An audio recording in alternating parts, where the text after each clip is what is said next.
नमस्कार दोस्तों, स्वागत है आपका अपने YouTube चैनल में। और आज का हमारा टॉपिक होने वाला है जैन धर्म। जैन धर्म से जितने भी क्वेश्चन बनते हैं सबको एक ही वीडियो में समाहित किया गया है। पूरी डिटेल के साथ कराई जाएगी वीडियो, ऐसा कोई पॉइंट नहीं होगा जो छोड़ दिया जाए।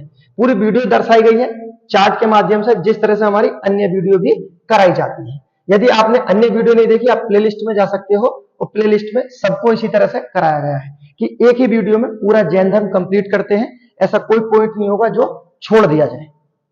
ठीक है, अब पूरी वीडियो देखो, उसके बाद देखना आपको पूरा कंप्लीट कराया गया है या नहीं। सही है, तो शुरू करते हैं अपने पहले पॉइंट के साथ। जो पहला पॉइंट दिया गया है कि जैन की उत्पत्ति कैसे हुई है, तो बताना जैन की उत्पत्ति हुई है जिन शब्द से। और पूछा जाए जिन शब्द कौन सी भाषा का है, तो ये संस्कृत भाषा का शब्द है। ठीक है, जबकि पूछा जाए जैन धर्म की भाषा क्या थी, तो जैन धर्म की भाषा थी प्राकृत। लेकिन जो जिन शब्द है ये कौन सी भाषा का है, तो बताना है संस्कृत भाषा का शब्द है। ठीक है, जिन का अर्थ क्या होता है, तो जिन का अर्थ होता है विजेता, अर्थात इंद्रियों पर विजय प्राप्त करने वाला। और जैन धर्म में पहला विजेता किसे बोला गया है, अगर पूछा जाए जैन धर्म में पहला विजेता कौन था, तो बताने महावीर स्वामी। किसे बोला गया, महावीर स्वामी को बोला गया है पहला विजेता।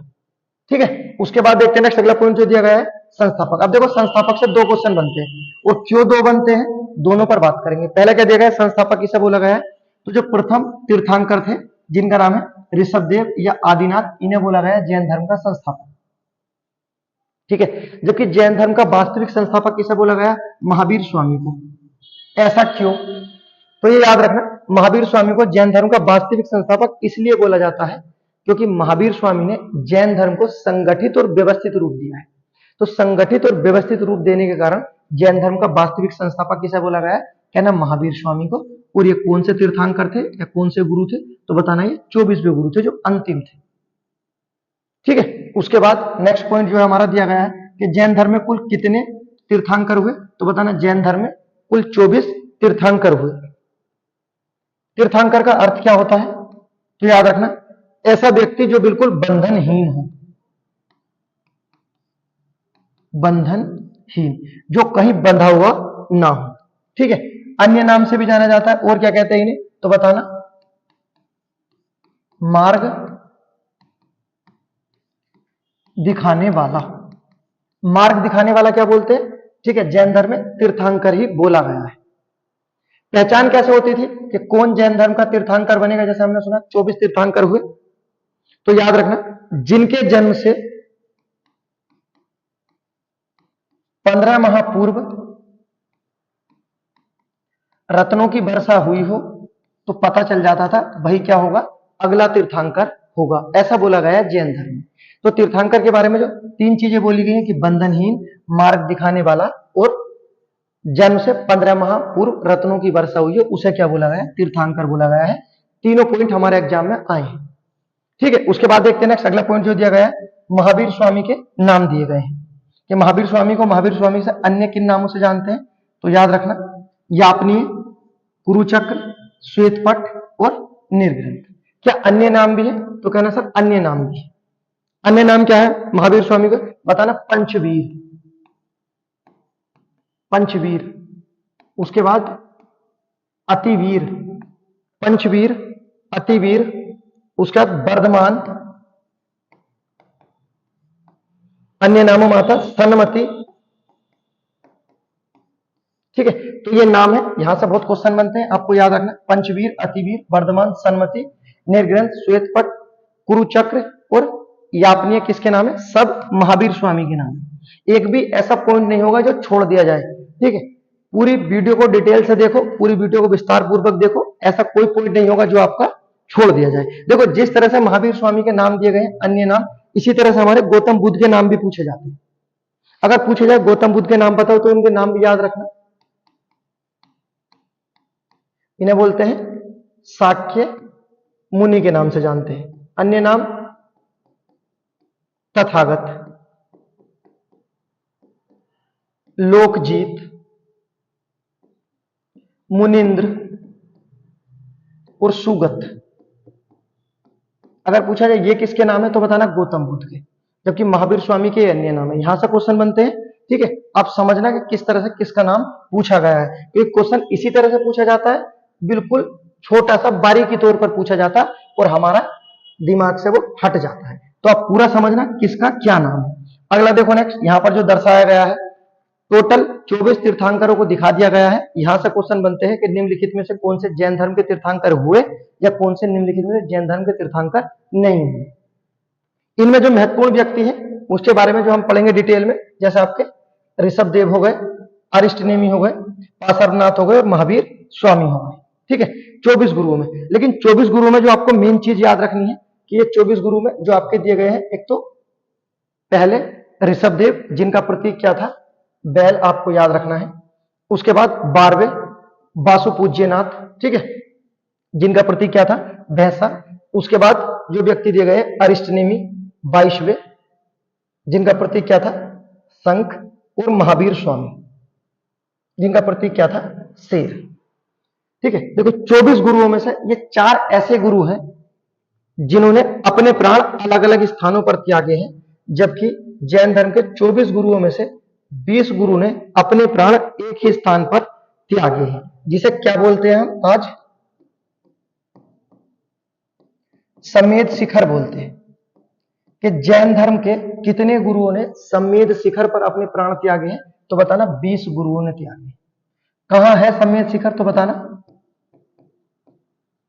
ये झारखंड में है। ठीक है, पहले कहा था जब झारखंड अलग नहीं हुआ था तो उस समय ये बिहार में था।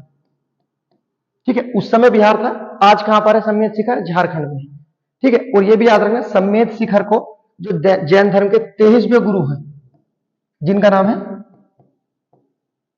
पार्श्वनाथ। ठीक है, जैन धर्म के 23 गुरु पार्श्वनाथ ने समेध शिखर को पवित्र स्थान बताया है। ठीक है, ये याद रखना। अब इनसे अलग के जो आपके 4 गुरु हैं, ठीक है, 20 गुरु ने अपना शरीर त्यागा, समेध शिखर पर। अब जो दिए गए हैं ऋषभ देव, इन्होंने अपने प्राण कहां त्यागे थे, तो याद रखना कैलाश पर्वत। कहां पर, कैलाश पर्वत। शिव के बाद, ठीक है, ये दूसरे व्यक्ति हैं जो कैलाश पर्वत पर गए हैं, वरना आज तक कोई कैलाश पर्वत पर नहीं जा पाया है। तो ऋषभ देव के बारे में याद रखना, इन्होंने अपने प्राण कहां त्यागे थे, कैलाश पर्वत पर। उसके बाद नेक्स्ट दूसरे दिए गए हैं, जो दिए गए हैं 12वें नंबर के वासु पूज्यनाथ, इन्होंने अपने प्राण कहां त्यागे थे, तो बताना चंपापुरी। चंपापुरी में। ठीक है, दोनों के याद रखना। उसके बाद जो दिए गए हैं अरिष्ट नेमि, इन्होंने अपने प्राण कहां त्यागे थे, तो बताना गिरनार पर्वत। कहां पर है, गुजरात में। ठीक, उसके बाद महावीर स्वामी के बारे में पावापुरी। ठीक है, तो ये 4 गुरु हैं जिन्होंने अपने अलग अलग जगह प्राण त्यागे, जबकि 20 ने कहा त्यागे, समेध शिखर पर त्यागे। ठीक है, और जो 23वें गुरु हैं पार्श्वनाथ, जिनका प्रतीक सर्प था। ये तो कहते भी हैं कि प्राण त्यागने के लिए सबसे अच्छी जगह क्या होती है, समेध शिखर। क्योंकि जैन धर्म में जो प्राण त्यागते थे ये विधि के आधार पर तो त्यागते थे, जिसे संलेखना विधि या संथार प्रथा कहते हैं। क्या कहते हैं, संथार प्रथा के नाम से जानते हैं। ठीक है, जब जैन धर्म में किसी को लगता है कि अब उसका अंत समय आ गया है, तो वो एकांत में जाता है और अपने प्राण त्याग देते हैं। ठीक है, इस प्रथा को क्या कहते हैं, संथार प्रथा कहते हैं। और इसी संथार प्रथा पर 2015 में राजस्थान सरकार ने प्रतिबंध लगाया था, लेकिन बाद में प्रतिबंध हटा दिया गया।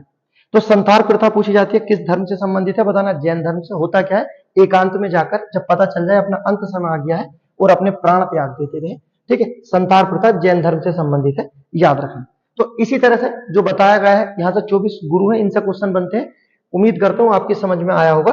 और एक चीज और आपको याद कर लेना है कि जो इनके प्रतीक हैं और निम्नलिखित में से किसने कहां प्राण त्यागे हैं, एक ये, और कौन से जैन गुरु हैं 24 के 24 एक बार देख लेना, क्योंकि निम्नलिखित में से कौन सा गुरु है और निम्नलिखित में कौन सा गुरु नहीं रहे, इस तरह से एग्जाम में क्वेश्चन बनते हैं और कई बार बने हैं। जब हम इस पूरी वीडियो के बाद अपने ऑब्जेक्टिव क्वेश्चन करेंगे तब इस तरह के क्वेश्चन बनेंगे, तब आपको दिखा देंगे। ठीक है, शुरू करते हैं नेक्स्ट, जो हमारा अगला पॉइंट दिया गया है।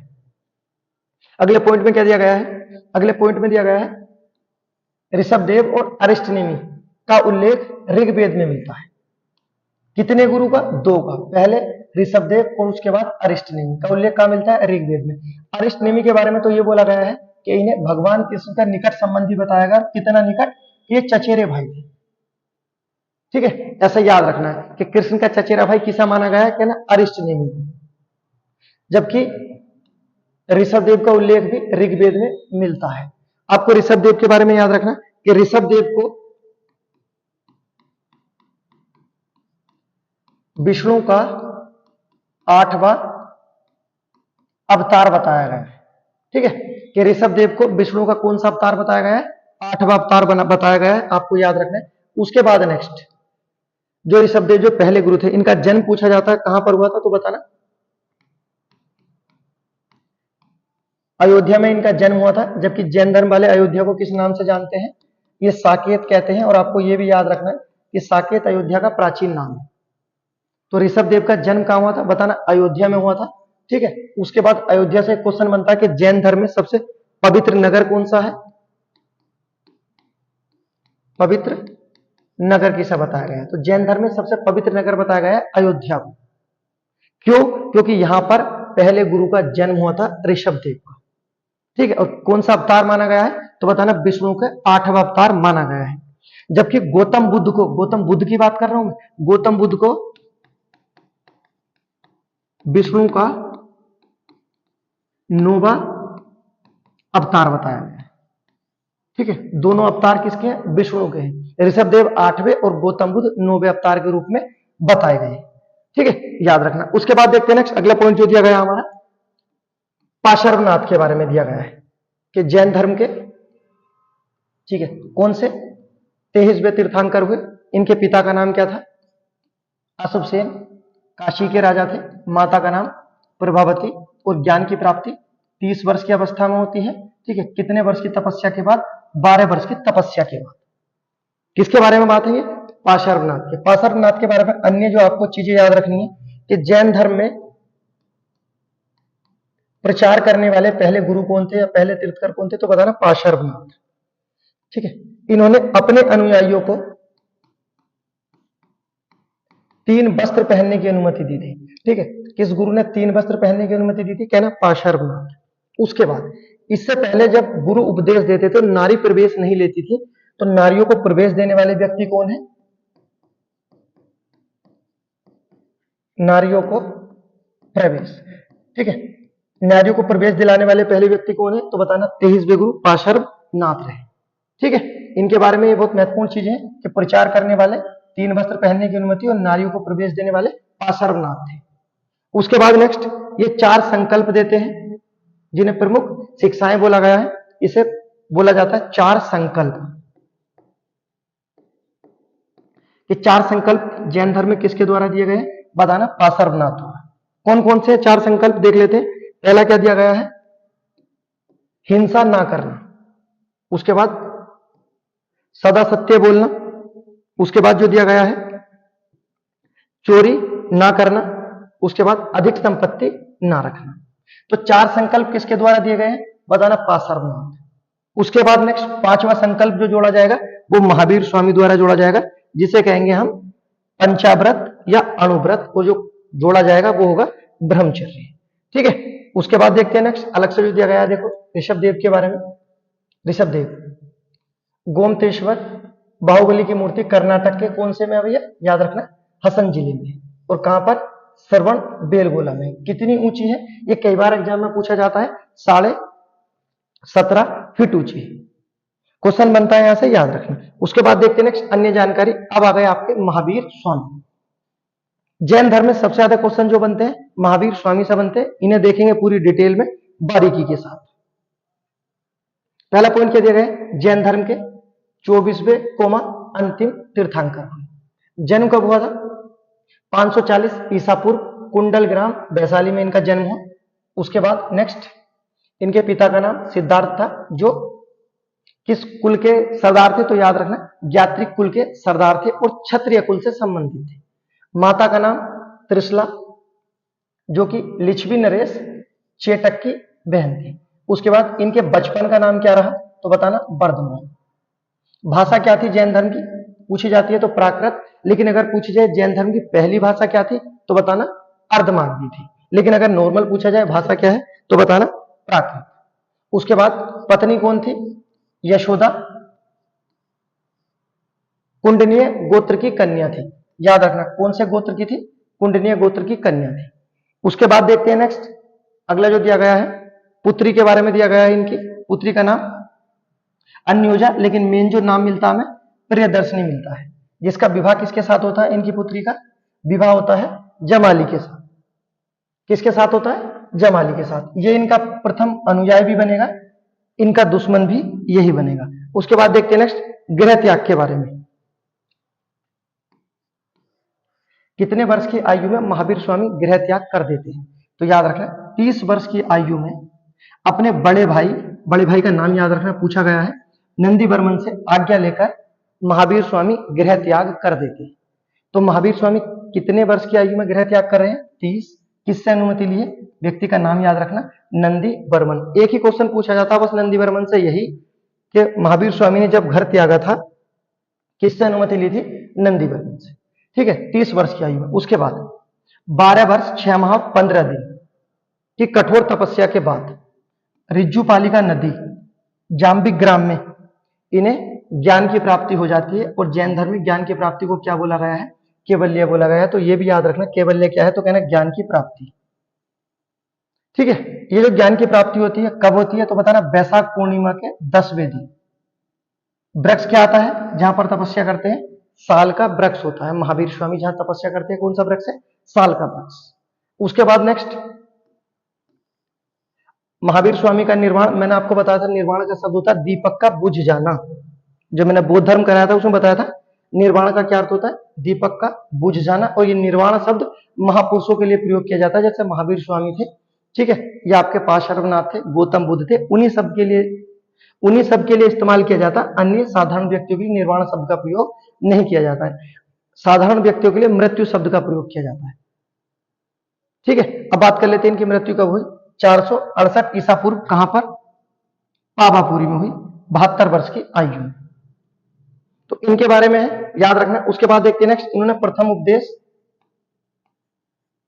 किसे दिए थे, जमाली को दिए थे।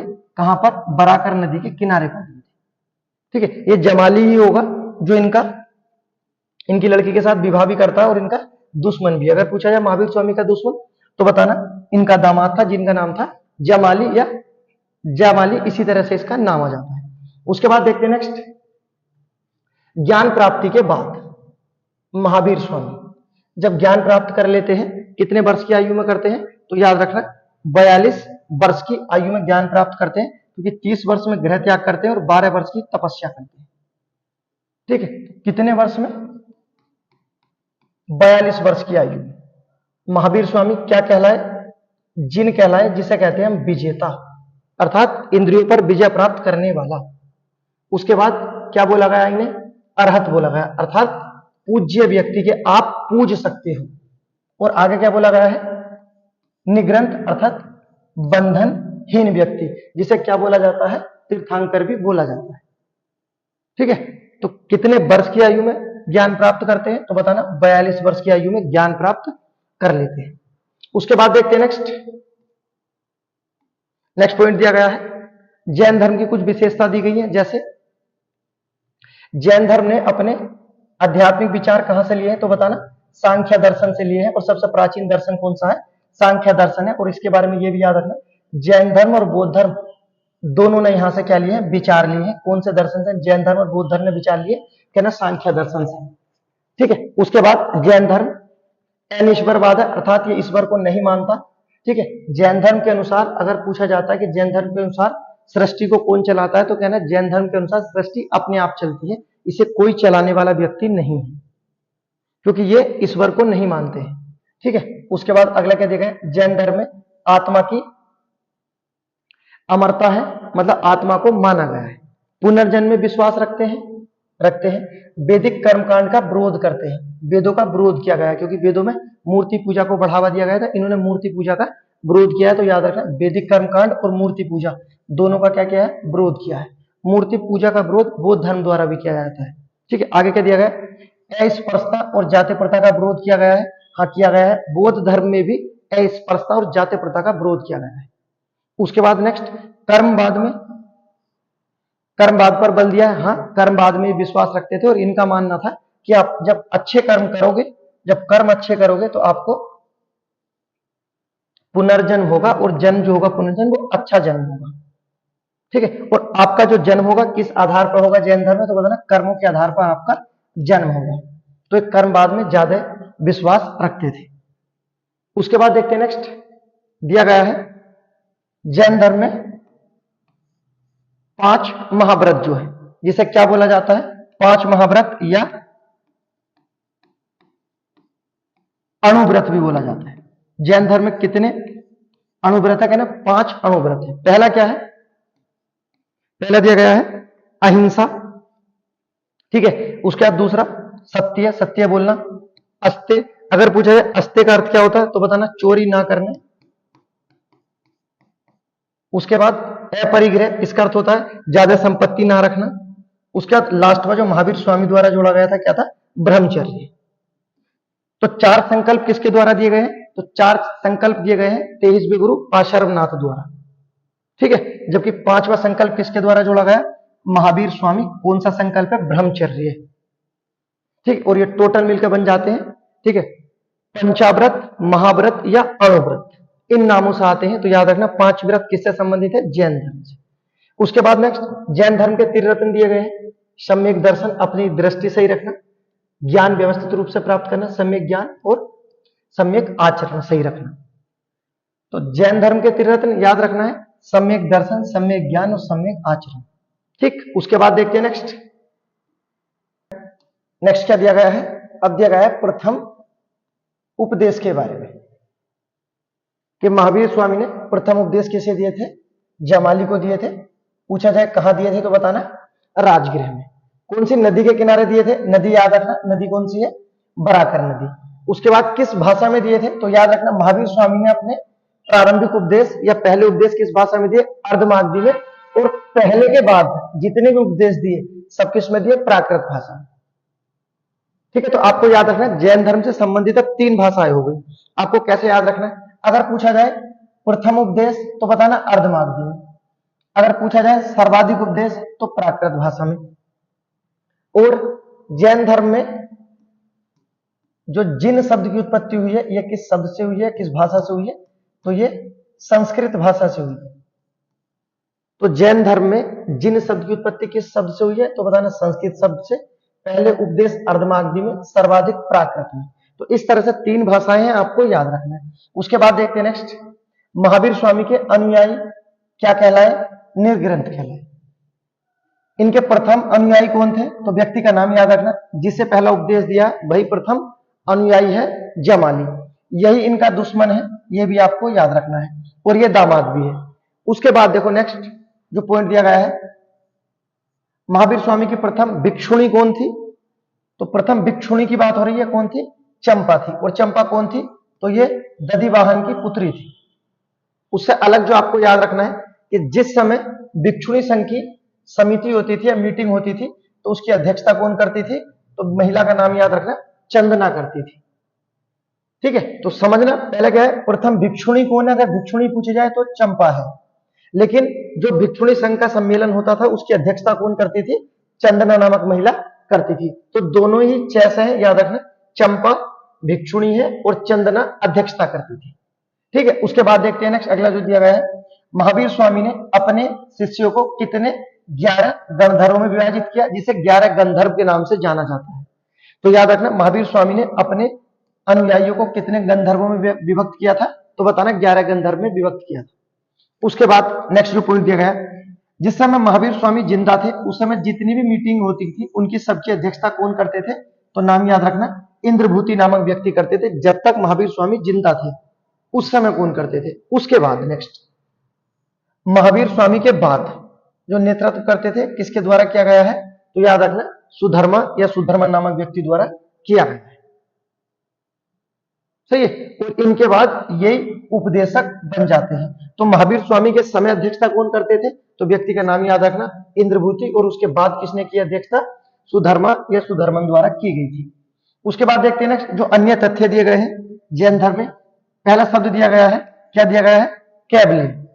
ऐसे ऐसे शब्द है जो शब्द है, जैसे यही दे दिया कि कैबलिन क्या है, तो ये याद रखना जैन धर्म में माना गया है। और क्या है, आत्मा व शरीर के बीच के हिस्से को या सोच को क्या बोला गया है?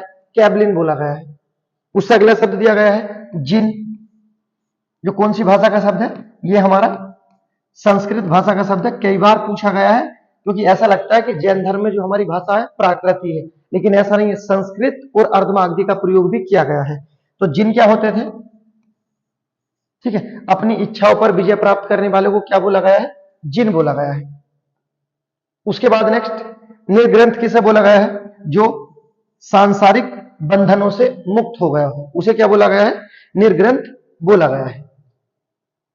ठीक है, उसके बाद नेक्स्ट एक शब्द आता है व्यासन, कि बौद्ध धर्म में व्यासन क्या है? तो याद रखना, बौद्ध धर्म में व्यासन बोला गया बुरी आदतों को, बुरी आदत। व्यासन क्या है? बुरी आदत। कैबलिन क्या है? आत्मा और शरीर के बीच का मार्ग। जिन खुद की इच्छाओं पर विजय प्राप्त करने वाला। और निर्ग्रंथ या निग्रंथ किसे बोला गया है? सांसारिक बंधनों से जो मुक्त हो। ठीक है, उसके बाद देखते हैं नेक्स्ट।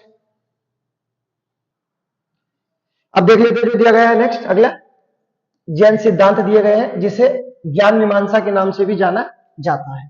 ठीक है, इसमें जो सिद्धांत दिए गए हैं, पहला कौन सा है? अनेकतावाद और दूसरा स्यादवाद।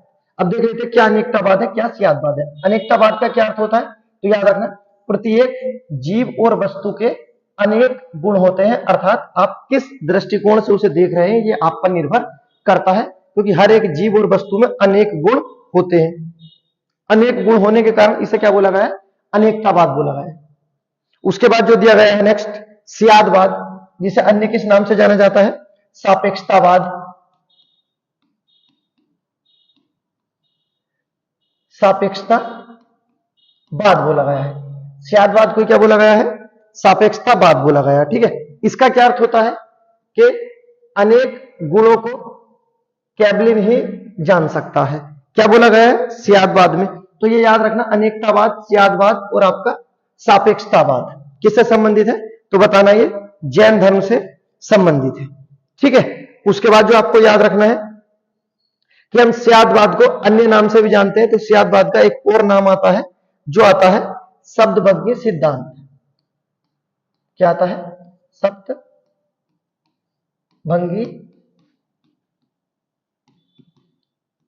सिद्धांत।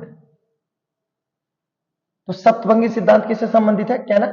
जैन धर्म से। स्यादवाद जैन धर्म से, सापेक्षतावाद जैन धर्म से, अनेकतावाद जैन धर्म से। ठीक है, उसके बाद देखते हैं नेक्स्ट जो दिया गया है जैन धर्म का विभाजन। बहुत महत्वपूर्ण है, यहां से क्वेश्चन बनते हैं। पूछा जाए जैन धर्म का विभाजन कहां हुआ था, तो बताना कहां हुआ था? पाटलिपुत्र में जैन धर्म का विभाजन हो जाता है। कहां होता है? पाटलिपुत्र में।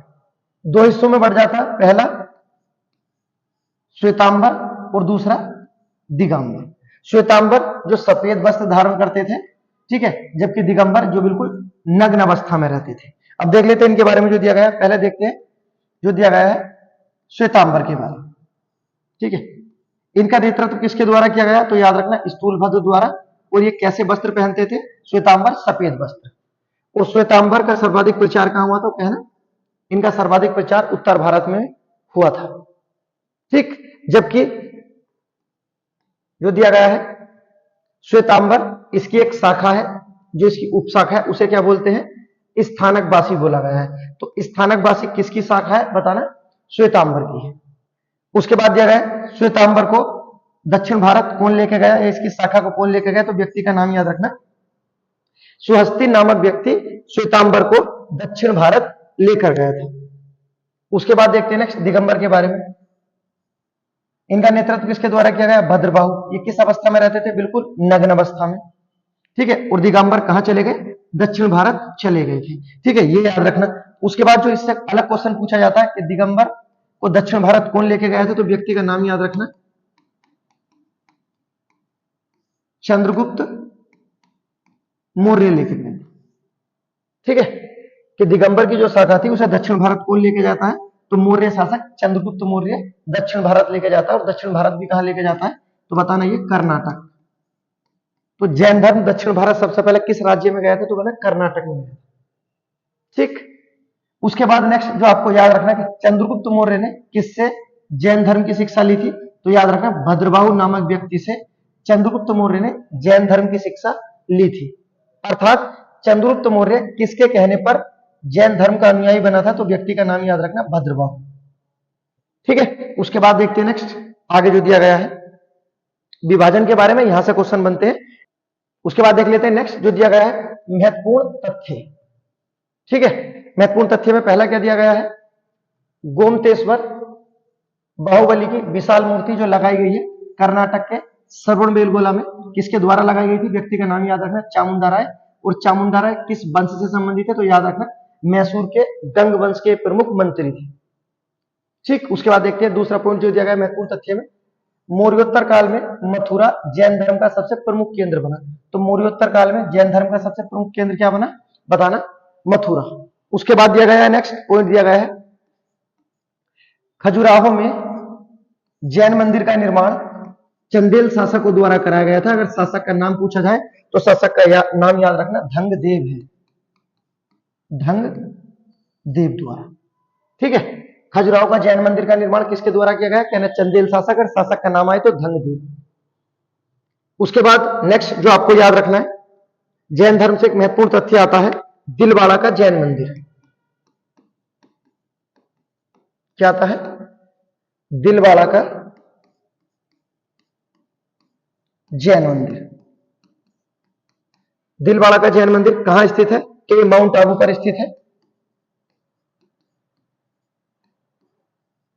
ठीक है, राजस्थान में कहां स्थित है, माउंट आबू पर स्थित है दिलवाड़ा का जैन मंदिर। पूछा जाए दिलवाड़ा का जैन मंदिर किसके द्वारा बनाया गया, तो ये याद रखना ये बनाया गया था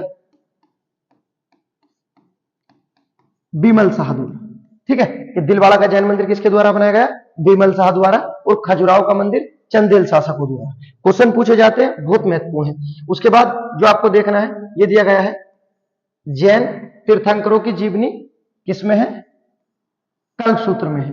किसके द्वारा लिखा गया कल्पसूत्र, तो कहना भद्रबाहु द्वारा। पूछा जाए कौन सी भाषा में है कल्पसूत्र, तो बताना प्राकृत भाषा में। ठीक है, कल्पसूत्र के बारे में याद रखना। उसके बाद सबसे महत्वपूर्ण ग्रंथ माना जाता है, अगर पूछा जाए सबसे महत्वपूर्ण ग्रंथ कौन सा है जैन धर्म में, तो बताना कल्पसूत्र। सबसे महत्वपूर्ण ग्रंथ कल्पसूत्र। अगर पूछा जाए क्यों महत्वपूर्ण है, तो बताना इसमें 24 गुरुओं की क्या है, जीवनी है। जबकि पूछा जाए जैन धर्म का सबसे पुराना ग्रंथ क्या है, अगर सबसे पुराना ग्रंथ पूछा जाए तो याद रखना 14 पूर्व है।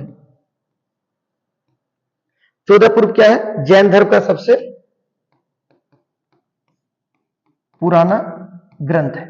तो जैन धर्म का सबसे पुराना ग्रंथ पूछा जाए तो कहना 14 पूर्व। अगर पूछा जाए सबसे महत्वपूर्ण ग्रंथ तो कल्पसूत्र। क्यों है ऐसा, क्योंकि जैन तीर्थंकरों की क्या है इसमें जीवनी लिखी गई है 24 के 24 गुरुओं की। उसके बाद देखते हैं नेक्स्ट अगला पॉइंट जो दिया गया है, महावीर स्वामी को जो निर्वाण जो मृत्यु प्राप्त होती है किसके शासनकाल में होती है, तो व्यक्ति का नाम याद रखना मल्ल राजा होते हैं। नाम क्या है, सरस्तीपाल के राजप्रसाद में हुई थी। ठीक है, तो महावीर स्वामी का निर्माण किसके शासनकाल में हुआ था, तो याद रखना मल्ल राजा सरस्तीपाल के कार्यकाल में हुआ था। उसके बाद देखते हैं नेक्स्ट दिया गया है जैन साहित्य के बारे में। जैन साहित्य जो है उसे क्या बोला गया है, आगम बोला गया है। जैन साहित्य को क्या बोला गया है, आगम बोला गया है। उसके बाद नेक्स्ट जैन धर्म में कितने कसाय है, तो याद रखना इसमें 4 कसाय। कौन कौन सा, पहला क्रोध, उसके बाद माया, उसके बाद मान और उसके बाद लोभ, जिसे पूर्ण त्याग करने के लिए कहा गया है। ठीक है, कितने कसाय हैं, तो याद रखना 4 कसाय जिन्हें त्यागने के लिए बोला गया है। कसाय क्या क्या है, क्रोध, माया, मान और लोभ। उसके बाद नेक्स्ट जो दिया गया है 14 पूर्व सबसे प्राचीन ग्रंथ है। उसके बाद अगर पूछा जाए उपांग कितने हैं, तो जैन धर्म में बताना उपांग 12 है। उसके बाद छेद सूत्र कितने हैं, तो 6 छेद सूत्र है। ठीक है, याद रखना। उसके बाद जो दिया गया है नेक्स्ट, अब महत्वपूर्ण चीज देख लेते हैं, जैन समितियां जो दी गई है। तो जैन धर्म में कितनी समितियां हुई, तो बताना 2 हुई थी। कहां पर हुई थी, तो एक ट्रिक है याद रखना, पाव के नाम से, वैसे पाटलिपुत्र और वैसे बल्लभी। ठीक है, पूछा जाता है जैन की पहली समिति कहां हुई थी, तो कहना पाव के नाम से याद रखना, पाटलिपुत्र और बल्लभी। अब देख लेते हैं जो हमारी दी गई है पहली समिति। ठीक है, कब हुई थी? 300 ईसा पूर्व हुई। कहां हुई थी? पाटलिपुत्र में होती है। और जब जैन की पहली समिति होती है पाटलिपुत्र में, इसमें क्या होता है? जैन धर्म का विभाजन हो जाता है। एक हो जाते हैं श्वेतांबर और दूसरे दिगंबर। श्वेतांबर और दिगंबर, ठीक है, दो हिस्सों में बढ़ जाते हैं। तो याद रखना जैन धर्म का विभाजन कौन सी समिति में होता? क्या ना, पहली में हुआ था। अगर जगह का नाम पूछा जाए क्या था, तो पाटलिपुत्र। और इसकी अध्यक्षता कौन करते हैं? तो स्थूलभद्र नामक व्यक्ति द्वारा इसकी अध्यक्षता की जाती है पहली समिति की। उसके बाद देखते हैं नेक्स्ट दूसरी समिति। ये कब हुई? 6वीं शताब्दी में। कहां पर हुई थी? तो ये याद रखना बल्लभी, जो कहां पर है? गुजरात में। इसकी अध्यक्षता कौन करते हैं? क्षमा श्रवण द्वारा इसकी अध्यक्षता की गई थी। ठीक है, तो जैन धर्म की जो समितियां, यहां से क्वेश्चन पूछते हैं विभाजन कौन सी में होता? पहला। और आपको याद क्या रखना? पाप के नाम से इसकी ट्रिक है, आपको याद रखनी है। उसके बाद देखते हैं नेक्स्ट अगला पॉइंट जो दिया गया है नेक्स्ट जैन धर्म के बारे में। बहुत महत्वपूर्ण पॉइंट है, आपको याद रखना है। क्या दिया गया है? बौद्ध धर्म को मानने वाले शासक और जैन धर्म को मानने वाले शासक दिए गए हैं। पहला क्या दिया गया? बौद्ध धर्म के देख लेते हैं। पहला क्या है? बिंबिसार। उसके बाद अशोक। अगर पूछा जाए बौद्ध धर्म का सबसे बड़ा शासक कौन था, तो बताना अशोक। बौद्ध धर्म का सबसे बड़ा शासक या बौद्ध धर्म में सबसे बड़ा शासक कौन हुआ भारत में? कहना अशोक। उसके बाद कनिष्क। इसके समय बौद्ध धर्म की चौथी समिति होती है, जबकि अशोक के समय तीसरी होती है। और इसके समय क्या होती है? मूर्ति पूजा प्रारंभ हो जाती है। तो बौद्ध धर्म में किस शासक के समय मूर्ति पूजा प्रारंभ हुई? क्या ना, कनिष्क के समय। उसके बाद अन्य शासक में कौन आते हैं? प्रसन्नजीत। उसके बाद उदयन, हर्षवर्धन, जो बौद्ध धर्म की 5वीं समिति कराता है। और इसमें महायान शाखा श्रेष्ठ हो जाती है। और उसमें आते हैं लास्ट में गोपाल, ठीक है, जो पाल वंश के थे। उसके बाद जैन धर्म को मानने वाले देखते हैं। पहले चेटक, उसके बाद खारवेल, उसके बाद दिया गया अजातशत्रु। अब अजातशत्रु हमने जैन धर्म में लिखा है, जबकि बौद्ध धर्म की पहली समिति इसी के शासनकाल में होती है। तो अशोक से अशोक याद है आपको। अजातशत्रु से आपको ये याद रखना है, ये पहले तो जैन धर्म का अनुयायी था, लेकिन बाद में कहां चला जाता है? बाद में ये बौद्ध मत में चला जाता है। तो ऐसा शासक जो प्रारंभ में जैन था, बाद में बौद्ध बना, आपको याद रखना है अजातशत्रु। ठीक, उसके बाद नेक्स्ट दिया गया है अमोघ वर्ष, चंद्रगुप्त मौर्य। चंद्रगुप्त मौर्य से क्या क्वेश्चन बनते हैं कि जैन धर्म का सबसे शक्तिशाली शासक कौन हुआ भारत में? तो जैन धर्म का सबसे बड़ा है, सबसे शक्तिशाली शासक हुआ चंद्रगुप्त मौर्य, जबकि बौद्ध का था अशोक। और चंद्रगुप्त मौर्य का पोता ही होता है अशोक, अर्थात मौर्य वंश के थे दोनों।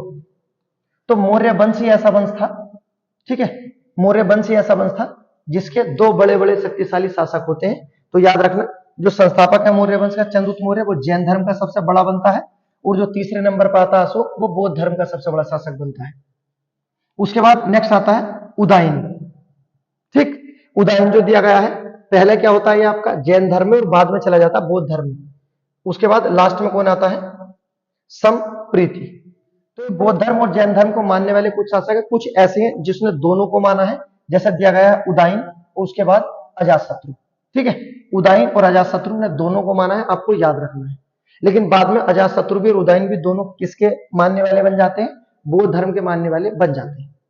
ठीक है, इससे अलग जो आपको याद रखना है, क्वेश्चन ये पूछा जाता है कि बौद्ध धर्म को संरक्षण देने वाला अंतिम वंश कौन सा था? बौद्ध धर्म को संरक्षण देने वाला अंतिम वंश पूछा जाता है। ठीक है, तो याद रखना, बौद्ध धर्म को संरक्षण देने वाला अंतिम वंश अगर पूछा जाए तो बताना पाल वंश। बौद्ध धर्म को संरक्षण देने वाला अंतिम वंश क्या ना? पाल वंश। और जैन धर्म को संरक्षण देने वाला अंतिम वंश कौन सा था? तो याद रखना, जैन धर्म को संरक्षण देने वाला अंतिम वंश भारत में था चालुक्य वंश। चालुक्य वंश। तो जैन को संरक्षण देने वाला चालुक्य और बौद्ध धर्म को संरक्षण देने वाला अंतिम वंश क्या है आपका? पाल वंश होता है। ठीक है, इससे अलग जो आपको महत्वपूर्ण चीज याद रखनी है, कि पूछा जाता है बौद्ध संवत कब आया था। ठीक है, अब हमारे एग्जाम में पूछा जाता बौद्ध संवत कब आया था, तो याद रखना अगर पूछे बौद्ध संवत तो 544 ईसा पूर्व है। ठीक है, बौद्ध संवत 544 ईसा पूर्व है, एग्जाम में आया आपको याद रखना। उसके बाद पूछा जाए जैन संवत कब आया था, तो याद रखना 527 ईसा पूर्व। दोनों संवत याद रखने, जैन संवत आए तो 527, बौद्ध आए तो 544 ईसा पूर्व है दोनों। ठीक है, उसके बाद नेक्स्ट जो आपको सबसे महत्वपूर्ण पॉइंट याद रखना है कि जैन धर्म में जियो और जीने दो, जियो और जीने दो का नारा किसके द्वारा दिया गया है, तो ये दिया गया था महावीर स्वामी द्वारा। जियो और जीने दो का नारा महावीर स्वामी द्वारा दिया गया।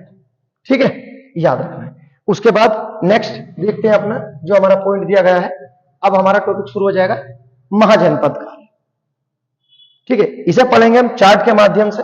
अगर आपको जैन धर्म पसंद आया हो तो वीडियो लाइक करें, सब्सक्राइब करें और जुड़े हमारी इसी तरह की सीरीज के साथ। मिलते हैं एक और जोरदार वीडियो के साथ, तब तक के लिए गुड बाय।